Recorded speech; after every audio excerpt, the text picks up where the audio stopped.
first animal out here in the Greater Vancouver Zoo.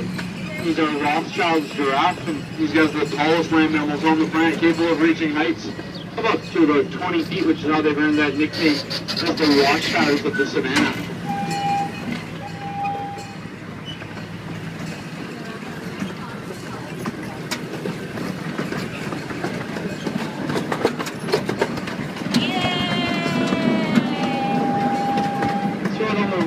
Side we have our African lions, Mali, Tally, and our big male lemur.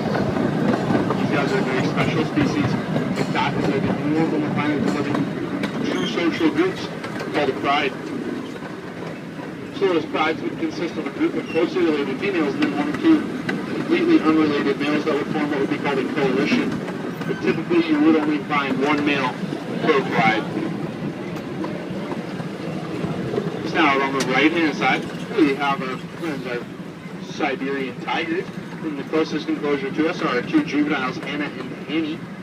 These guys are the largest species of cat on the planet. You can weigh up to 800 pounds and they'll be 13 feet long, which is how these guys have earned that title as being the largest species of cat. That's almost double the size of a fully grown male lion. These guys, as massive as they are, these guys are what's considered critically endangered, which means there's very few of them left remaining in the wild. Only between about 200 to 400 of these guys can be found left in their native land of Siberia. We can all make sure they don't go down that path of extinction by practicing those 3 R's we always hear about, though. Reduce, reuse, and recycle. On our right-hand side, those guys are called collared peccaries. These guys are not a type of pig. They're species all on their own. And that's primarily because of these guys' digestive tract, as it is very highly specialized and allows them to eat a much larger diversity of food in comparison to a pig.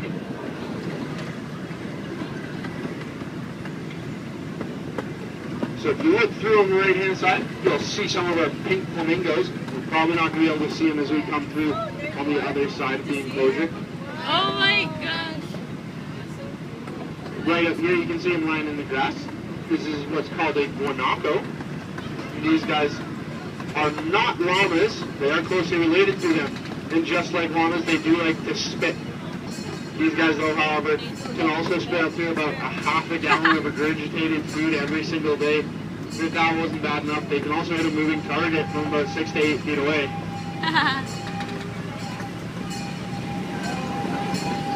Smile. Hey Marin, hey Mandy, hey whatever.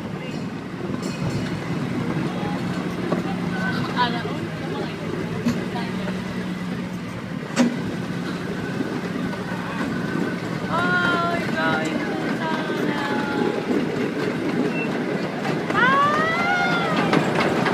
Okay, that's great.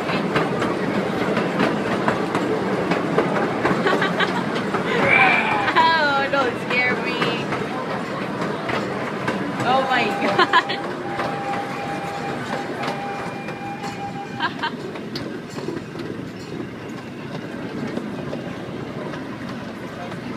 So we're going to be coming up on our left-hand side.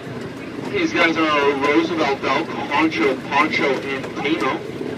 Where is it? These guys are the second largest species of deer on the planet, capable of reaching sizes up to about 1,000 to 1,100 pounds. Wow.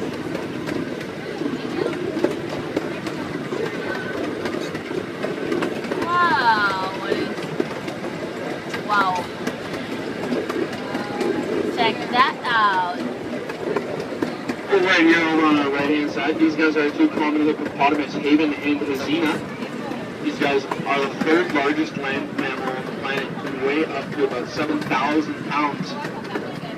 They are, though, in fact, the most dangerous animal in all of Africa, and one of the most dangerous on the planet. Is they actually kill more people every single year than lions and crocodiles put together. That's because these guys are extremely territorial as well as aggressive, and they're actually very, very well equipped to defend themselves. They have 3 extremely large and sharp sets of tusks that hang out the front of their mouths. So right up on our right-hand side over here, these guys are actually, in fact, the most dangerous animal in all of North America. White-tailed deer kill more people every single year than black bears, grizzly bears, cougars, and the wolves all put together.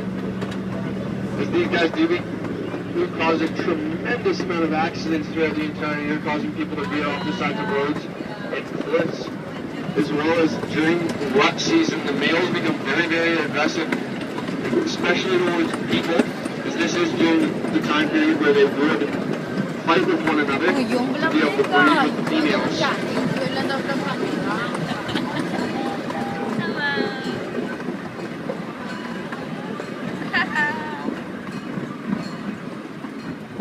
They're dangerous because they always cross the street. Smile. Smile. Bye.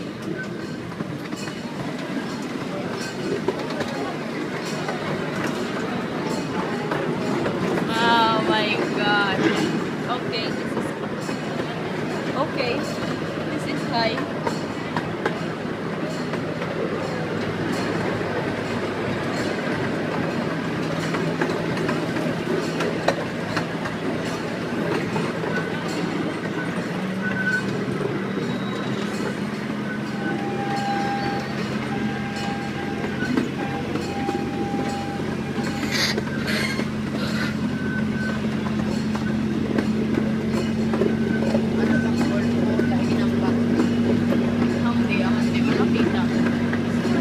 So if you do quickly look back right here, these guys are called snow geese, and they're a type of Arctic waterfowl. And one of the largest migratory distances on the planet is they'll migrate every single year from Russia to California.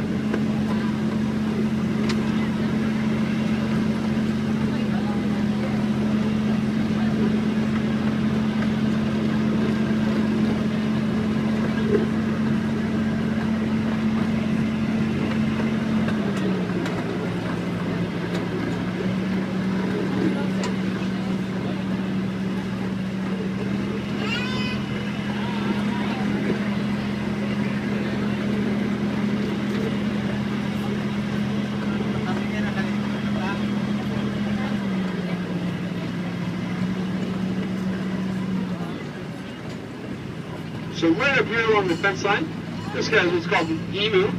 These guys come from Australia where they represent the country as their national bird. As well as those guys are the second largest of the flightless species and of the all bird species for that matter. These guys are only outbeaten by the ostrich.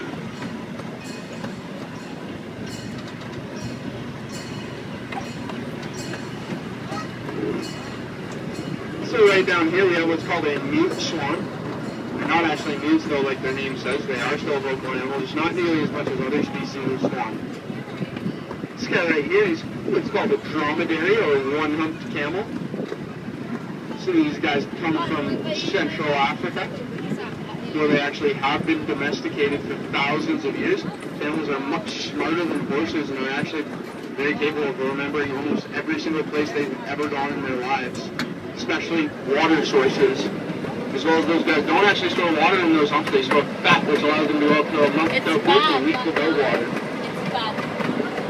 Down there you look over on the left-hand side, those guys are called bear babies here. Those guys come from China, where they're actually now extinct in the wild.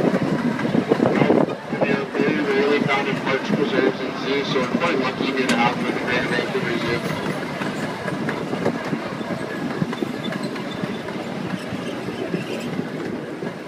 Over on the right-hand side over here, we have what's called scimitar horned oryx.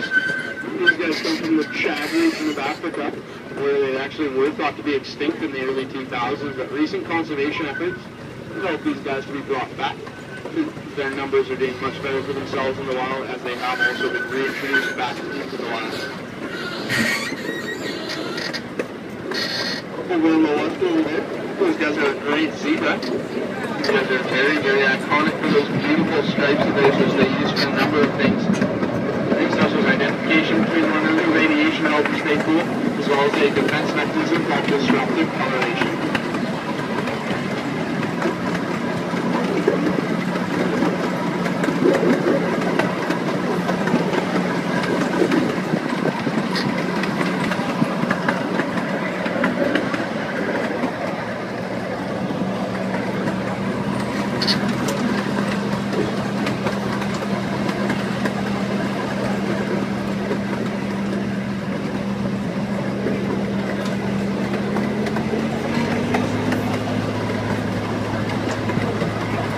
So we look over on the right-hand side over there. Those guys are called common eland. They're the largest species of antelope on the planet. They can reach weights of up to about 1,000 or 2,000 pounds or 1 ton. They're not that fast though. They're actually the slowest species of antelope as well. They make up for it though by being very, very good jumpers.